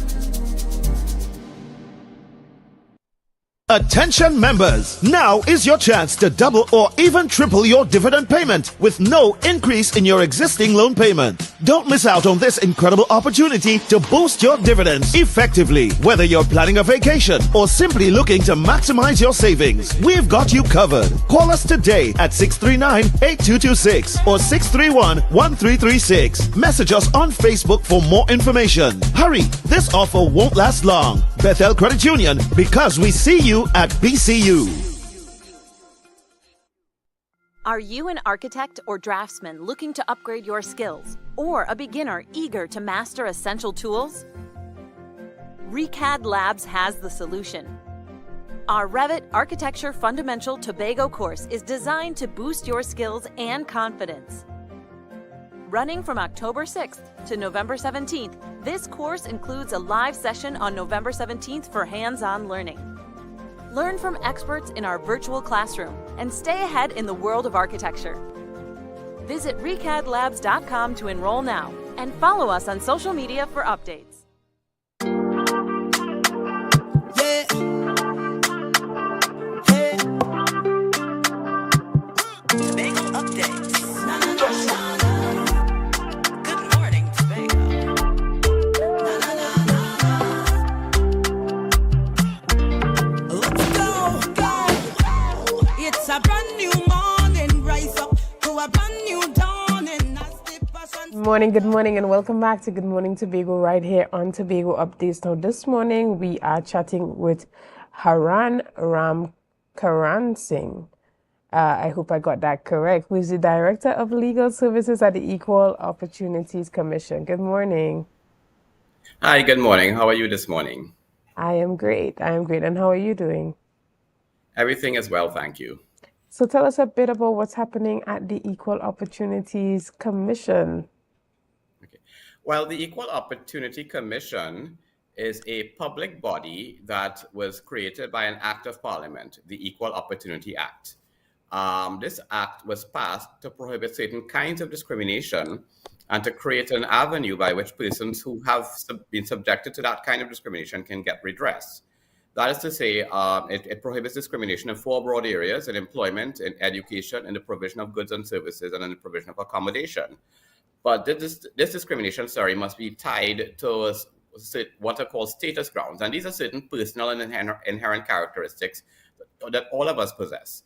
The status grounds that are protected are race, ethnicity, religion, sex, marital status, origin, and disability. So the thinking behind the act is that your employer, for example, should not treat with you because of your race or your religion or your sex. These are things that your employer should not decide whether they're hiring you on these bases. They should not use things like race and sex and religion and origin in deciding whether to hire you, whether to promote you, whether to give you some benefit, like send you on some training or some promotion, or even to terminate you. So if you have been, if you believe that this has happened to you, then you can lodge a complaint with the commission. And our mandate is to receive and investigate these complaints. And where possible, we try to conciliate the complaints. That is to say, we bring the parties to the table to have a conversation to see whether it could be resolved. If it cannot be resolved, the Equal Opportunity Act created a second institution, and that is the Equal Opportunity Tribunal. And they are a court. They are separate from the commission. Now, when you bring a complaint to the commission, you can just walk in, or you can go to our website and lodge a complaint. And specifically for persons who live in Tobago, on the third Friday of every month, you can go to the Division of Health and Wellness. Our staff comes in on that day. So while you can lodge your complaint online, sometimes if you want to speak to somebody, you can come and you can even lodge your complaint there. But yes, to come in, you just simply need to, like I said, click online or come in. And to pursue your complaint with us, for example, you don't need the services of an attorney. However, when you go to the Equal Opportunity Tribunal, that is like going to a court. Like, say you go to the High Court or the Magistrates Court, the courts on Baccalaureate Street there. And for that, you would need an attorney, and there are lots of court processes. You have to file your documents, your submissions, your evidence, your arguments, all of these sorts of things. So that is the commission in a nutshell, and that's who we are, and that's what we do. Excellent. And a lot of persons, when they find themselves in conflicts, maybe with their superiors at work, might say, well, I feel discriminated against. How can we differentiate simple professional conflicts from actual discrimination? How do we define discrimination? Well, part of the essence of discrimination is really unequal treatment. So, for example, a good example would be if other people were promoted at work but you weren't, then that perhaps, I'm not saying that is conclusive evidence, but that's something we would look at to say, well, were you discriminated against? If, for example, the employer didn't promote anybody, it would be a bit more difficult to say.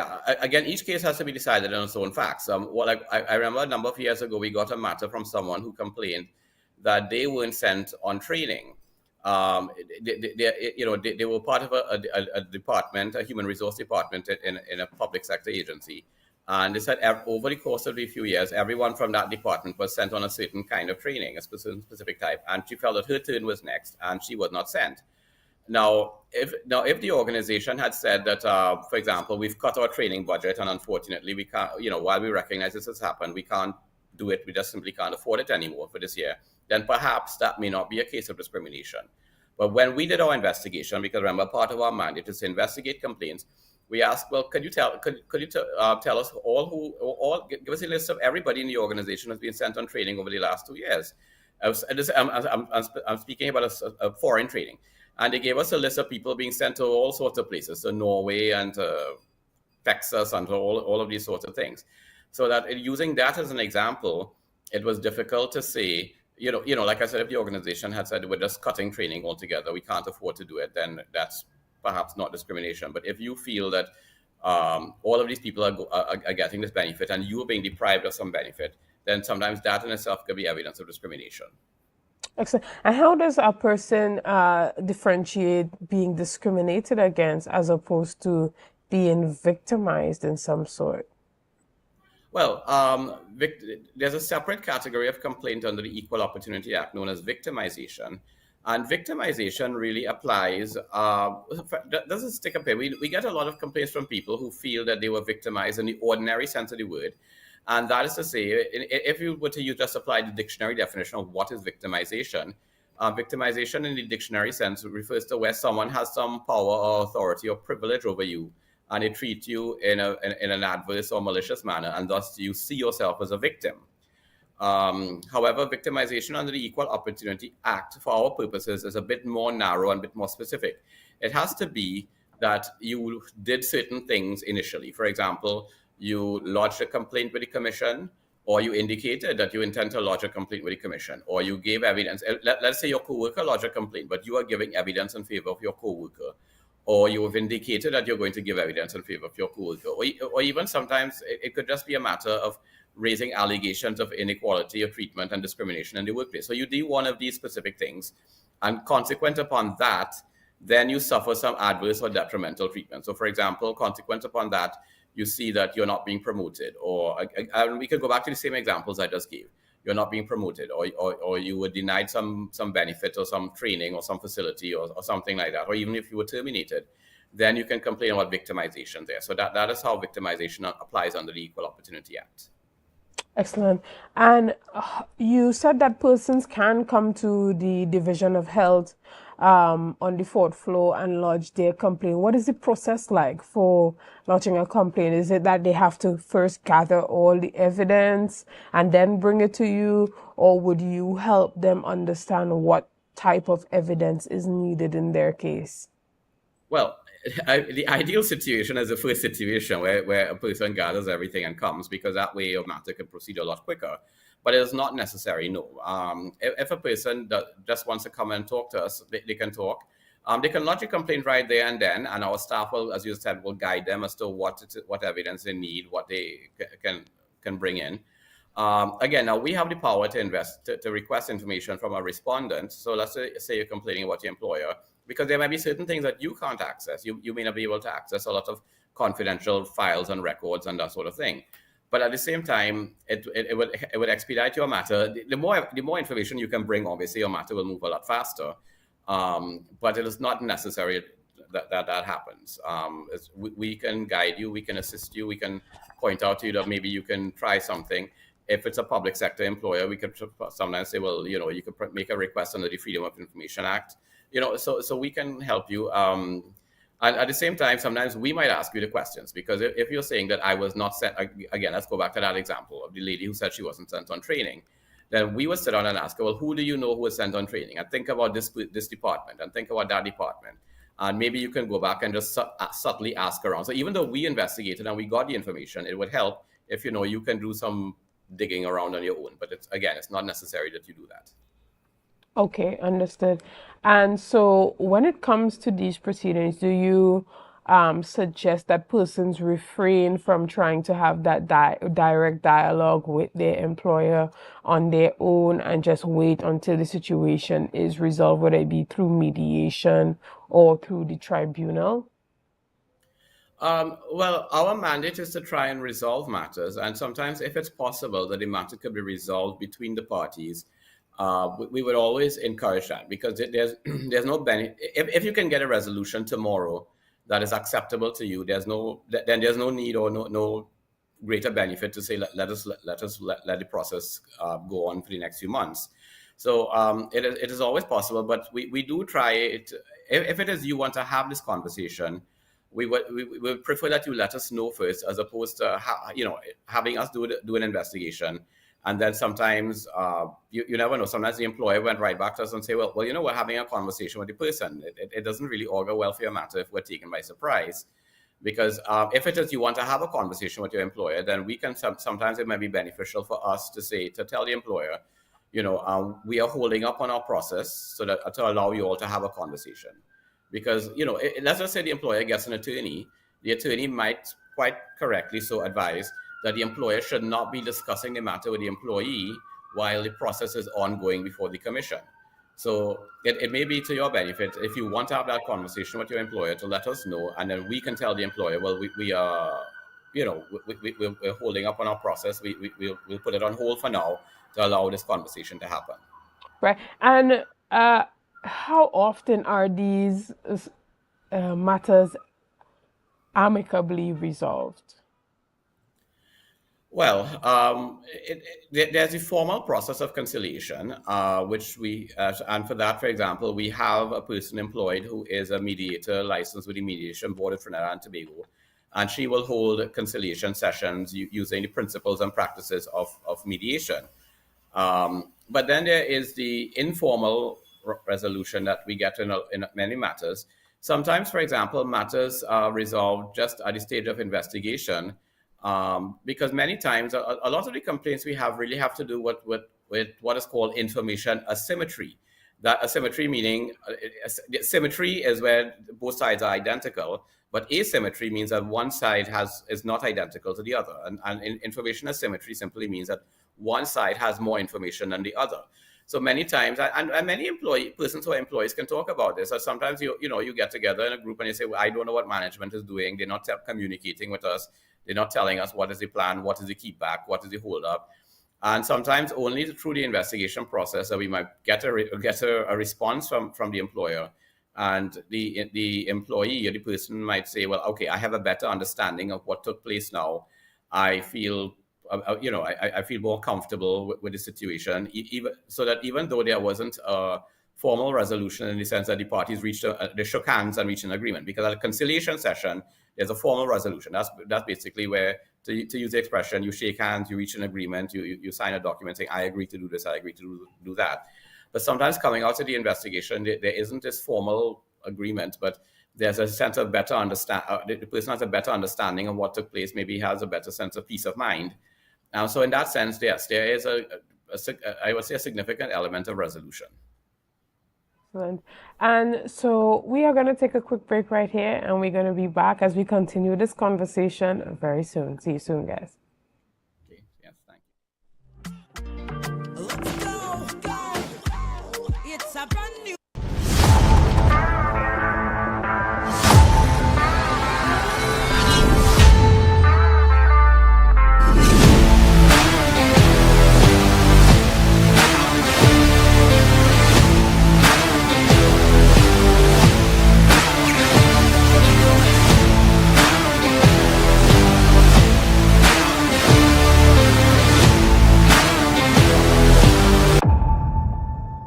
Tobago Glass Supplies has been a leading name for over 37 years in the glass and aluminum market in Tobago. We provide an extensive range of high-quality, innovative aluminum and glass products for commercial and residential use. Competitive prices with superior and professional services by committed employees who are guided by rigid quality standards. Tobago Glass Supplies specializes in the manufacture and installation of glass and aluminum products that are essential to today's homeowners and the business environment. We are engaged in marketing, sales, and installation of a variety of products. These ranges from windows and doors to necessities such as mirrors for homes and vehicles, designed and manufactured in-house or imported.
Black Friday starts now at Quartz. Get new and amazing deals every week with the lowest prices on the hottest electronics, top-of-the-line appliances, and stylish furniture. No need to waste your time shopping around. Plus, you can shop now and pay us in February 2025. Black Friday starts now.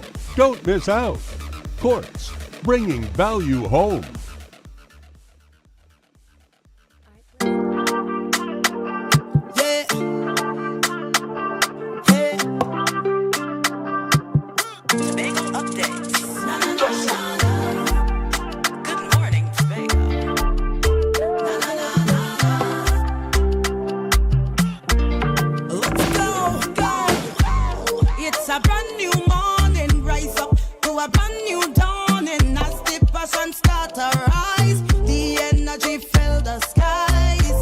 Good morning, and welcome back to Good Morning Tobago right here on Tobago Updates. Now, I have been chatting with Haran Ramkaran Singh, who is the Director of Legal Services at the Equal Opportunities Commission. And this morning, we have been chatting about functions of the Equal Opportunity Commission, how you can get connected with them at the Division of Health, Wellness and Social Protection. They're at the 4th floor on Thursdays. And if you have a complaint, you can go there and lodge it. And they will tell you if you have a viable complaint.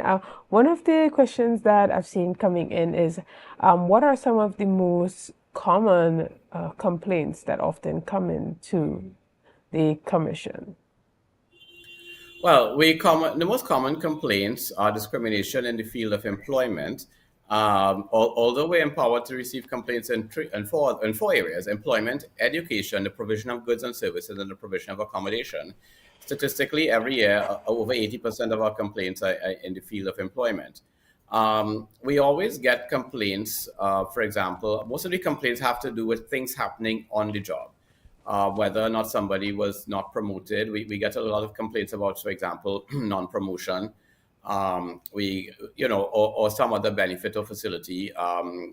So that's why I always stick to non-promotion. That's the main thing. We do get a lot of complaints about persons who said that some detriment happened to them. They suffered some loss of income because of some situation, or they received some warning letter or some disciplinary letter. So it's always those sorts of things. It's always employment related things that are going on between the employer and the employee. All right. And a lot of persons did not know that when it comes to their rental agreement with their landlord, or even as a landlord, you can go to the Equal Opportunities Commission to maybe help with some of those disputes. Tell us about that.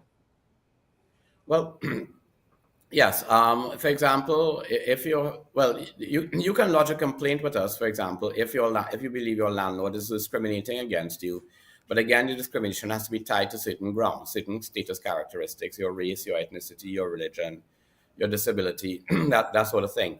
For example, we did get a complaint from someone who said that most of the complaints with landlord and tenant matters have to do really with non-rental.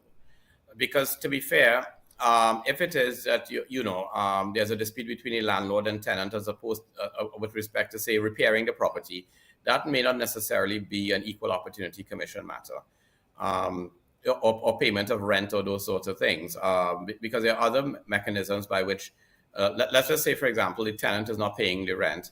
Then there are mechanisms, there are legal recourses that the landlord has in other places, and in the magistrate's court, they can pursue what is called a summary ejectment matter.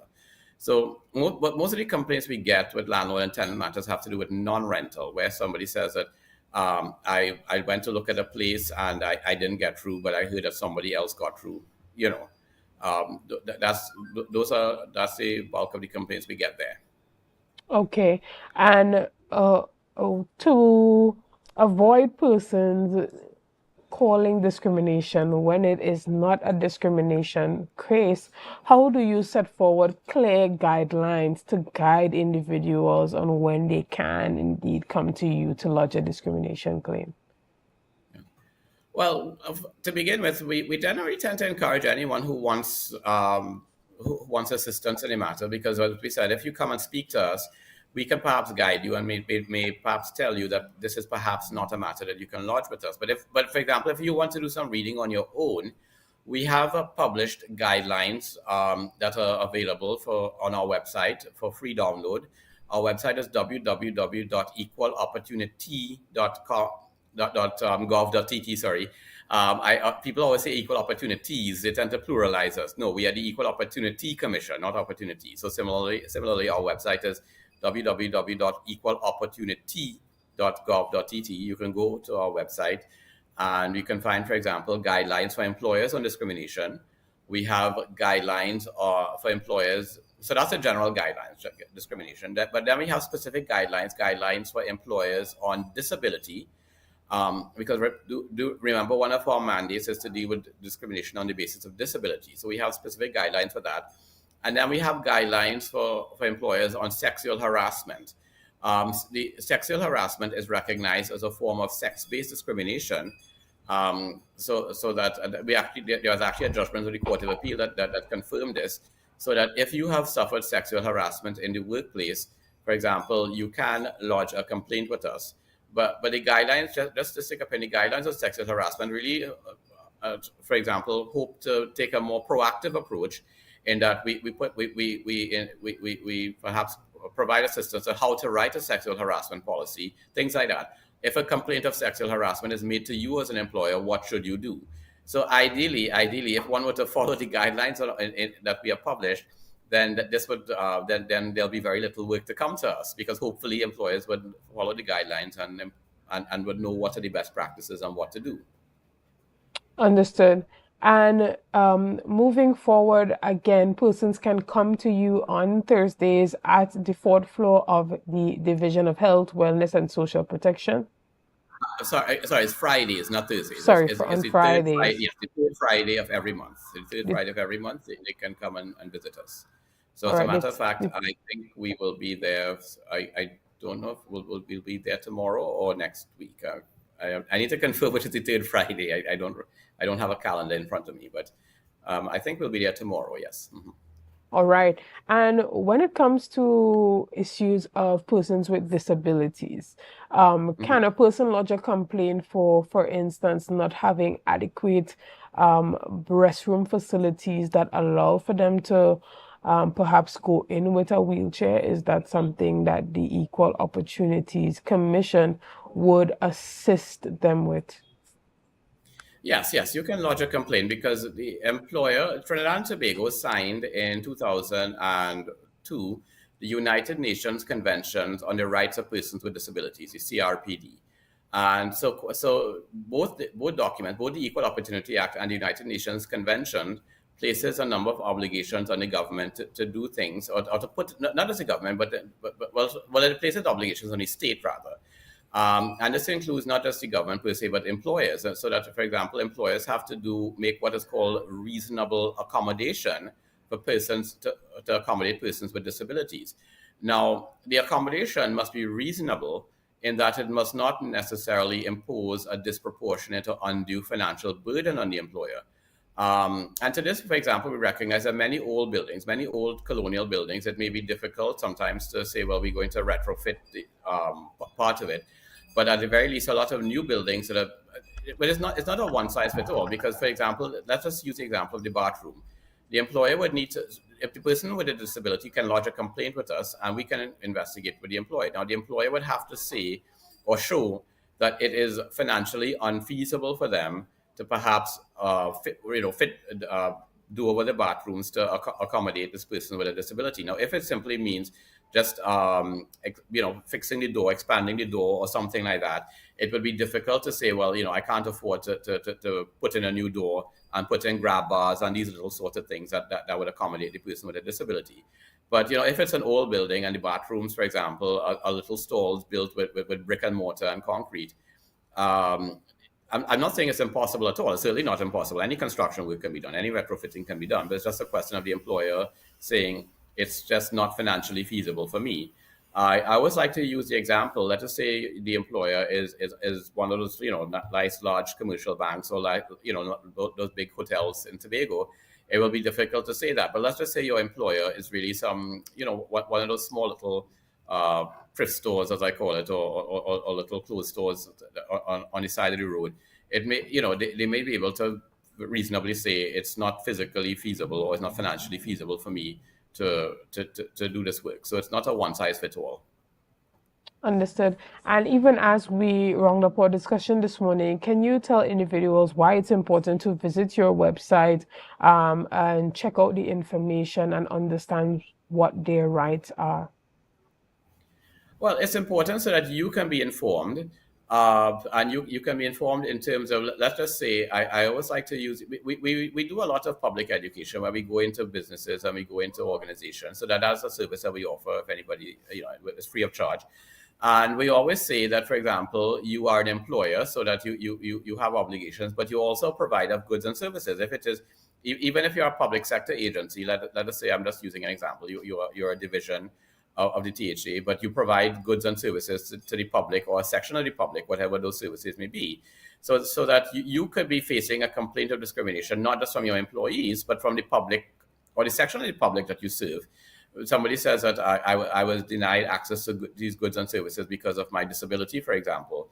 That could be a complaint so it's not just the employee who can complain that I'm just making up an example. It's just the employee that can complain, well, the division office doesn't have a bathroom to accommodate a person who uses a wheelchair, but a member of the public who comes in and says, well, I need to use a bathroom, I need to use these facilities, and then there is no bathroom or restroom to accommodate the person with a wheelchair, they can lodge a complaint as well. So it is something that you should be aware of in terms of what are your obligations and what you can do, and also to help other persons, because many times, a lot of complaints we get, one of the boxes on our form, we just ask for statistical purposes, how did you become aware of the commission?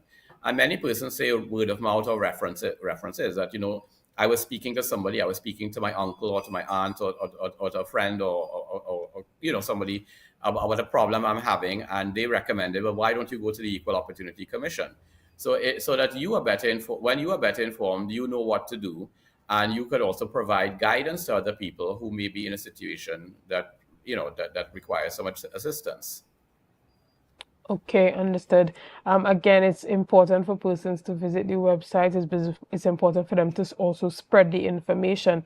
But what really does come out of a successful complaint? Is it that persons end up suing the organization, or the commission just intervenes to ensure that the organization makes the requisite changes?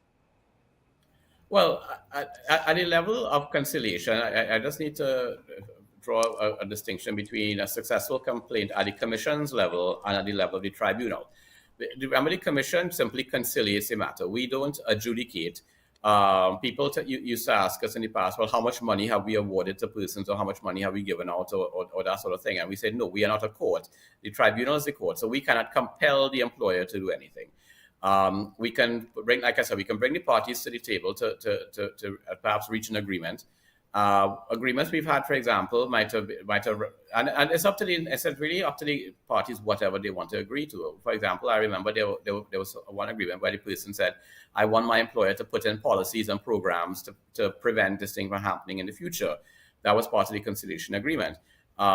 It could be anything. I mean, it could be sometimes, I mean, the parties agree to the payment of money. Sometimes they agree to a promotion. Again, it's whatever you can shake hands and agree on.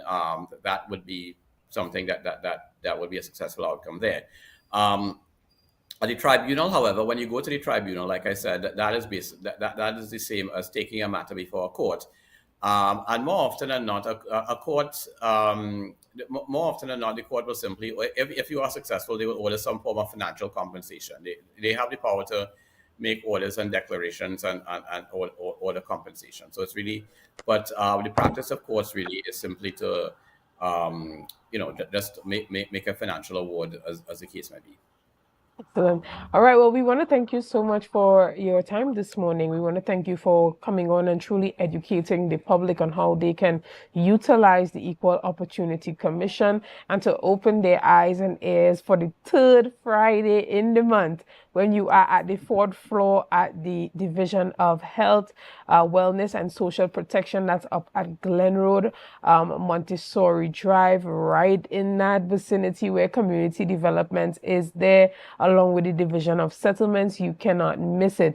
Now, go to their website and assess whether or not your situation fits under discrimination or victimization. You can also give them a call and get some clarity on whether or not you should come in and get more guidance on lodging that complaint. So again, Mr. Ramkaran Singh, I want to thank you so much for coming on this morning. Thank you for you and your team and all the work that you are doing in Tobago. And again, we want to say thank you. Guys, we want to thank you for being a part of the discussion this morning. Thank you for your likes, your shares, and your comments, and all that you have been doing to make Tobago Updates the #1 broadcaster here on the island of Tobago. Now, this morning we had a chat with Miss Kay Trotman, who is the PRO of the IDA, and they are having Dine, Wine, and Dance on the 30th of November at 7 p.m. at that place down in Crown Point Vibes space where that used to be the Shade nightclub. Now they are having that event, and you have the ability to get a ticket at the IDA office or give them a call and be a part of the initiative. And when it comes to equal opportunities, you can reach out to the Equal Opportunity Commission by going to their website and taking a browse through and see if your situation fits the mold. That would make you a great candidate for lodging a complaint, going before a tribunal, and possibly getting compensated. So guys, we want to thank you again. Have a great day, and see you soon.